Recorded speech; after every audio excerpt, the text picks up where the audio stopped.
बच्चों, शोर मत करो, यहाँ आओ। दादी दादी, हमें सांप और कौवे की कहानी सुनाओ। तो बच्चों, मैं आज आप लोगों को सांप और कौवे की कहानी सुना रही हूँ। एक समय की बात है। एक बड़े जंगल में एक बहुत ही चालाक सांप रहता था।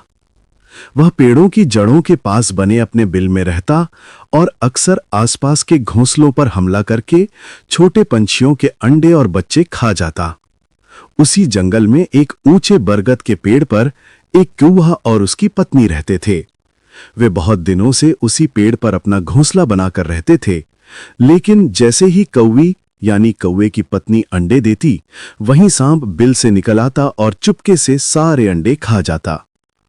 कौवी रो रो कर कहती, अरे अब तो हमारे बच्चे कभी पैदा ही नहीं होंगे। ये सांप रोज हमारे अंडे खा जाता है। कौवा गुस्से से भर जाता, मगर अकेला वह उस ताकतवर सांप से लड़ नहीं पाता। काफी सोचने के बाद कौवे ने एक योजना बनाई। उसने तय किया कि सीधी ताकत से नहीं, बल्कि चालाकी से ही इस सांप को हराया जा सकता है। पास ही एक बड़े राजा का महल था। कौवे ने सोचा, राजमहल में ढेर सारे गहने जेवर होते हैं। अगर मैं कोई कीमती चीज लाकर सांप के बिल में डाल दूं, तो महल के सिपाही खुद उसे ढूंढते ढूंढते यहां पहुंच जाएंगे।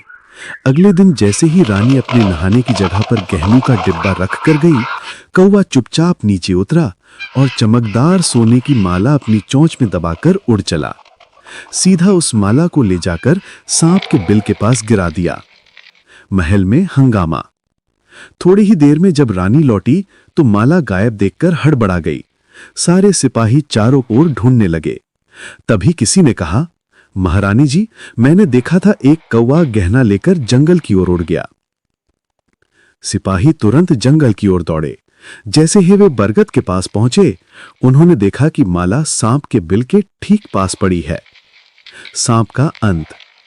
सिपाहियों ने बिल खोदना शुरू किया। जैसे ही बिल खोला गया, अंदर से वही खतरनाक सांप निकला। सिपाहियों ने झटपट उसे डंडों और भालों से मार डाला और माना उठाकर वापस महल ले गए। सुखद अंत। अब कौवे और कौवी ने चैन की सांस ली। वे बोले, अब हमारा घोंसला सुरक्षित है, हमारे बच्चे बिना डर के जन्म ले सकेंगे। धीरे धीरे उनके अंडों से बच्चे निकले और घोंसला चहचहाहट से भर गया। जंगल के सभी पंछियों ने कौवे की बुद्धिमानी की तारीफ की और सीखा कि मुसीबत चाहे जितनी भी बड़ी हो, अगर हम धैर्य और समझदारी से काम लें तो जीत हमारी ही होती है।